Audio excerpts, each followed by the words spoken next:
The Thing in the Attic by Mo3 and AZ, I think. So, I don't know what's going on right now. So, my coworker Jeff, he's gone. I don't know what's going on with him, and my boss is wondering what's going on here, and there's this freaking house. Okay, one sec. Let me start over. Let me start from the beginning. So, I'm an exterminator. I do the dirty job that nobody else wants to do. The average day is, pretty routine. One would say it's probably pretty boring. I consider myself quite an expert, and I can get rid of most problems without breaking a sweat. And as an exterminator, I'm used to working odd hours and working in uncomfortable spaces. So let's just say what I encountered the other day was a lot more than I can handle. So I show up to this property where the homeowner has been complaining about thumping sounds and scratching in the walls. Typically, these are signs of a rodent infestation, usually in the attic. The rodents gain access through the roof and the vents and stuff, The homeowners, they weren't home, so they just left entry instructions and notes. I go in, it's a pretty basic home. I do a visual inspection, looking for droppings and such as I walk around the interior of the home. Nothing's out of the ordinary.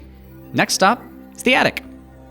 So I gain access to the attic using a pull-down ladder, and immediately I'm hit with the cold rush of air. Being it's late November, it's not uncommon that the attic is colder than the rest of the home. I noticed that there are a few traps that the homeowner has placed up there, but most people try and deal with it themselves before they call in an expert. And this attic is dark and freezing, so I switch on my headlamp and I start the inspection. There were droppings and chewed-up insulation, along with rodent trails as I ventured deeper. I placed baited traps as I crawled deeper into the dark attic with only my headlamp to guide me. That's when I find the first rat. And it's not strange to find a dead rat now and then, except this rat was bone dry. Not a drop of blood on it, it wasn't bloated, no flies, no maggots, it was just a dried up rat. I put it in the trash bag and I continue to venture deeper, and as I do so, I run into more dead, dry rats. And surely these aren't the rats that are disturbing the home, and the deeper I crawl, the more rats I find, and in higher numbers. One thing I forgot to mention is that I usually have an AirPods so I can listen to my daily podcast as the job gets pretty lonely. Tune in next week to find out what may come. And the podcast ended right as I got near the end of the attic.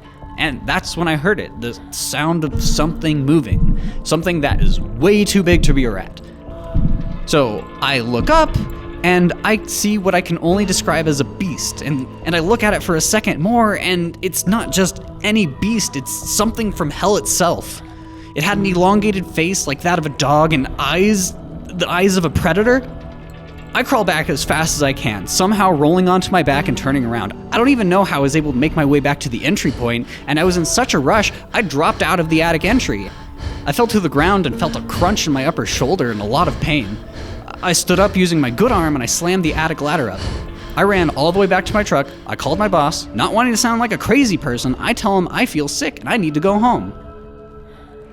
So I returned to work the next morning and my boss calls me into his office and he asks if I feel better, and I confirmed that I was.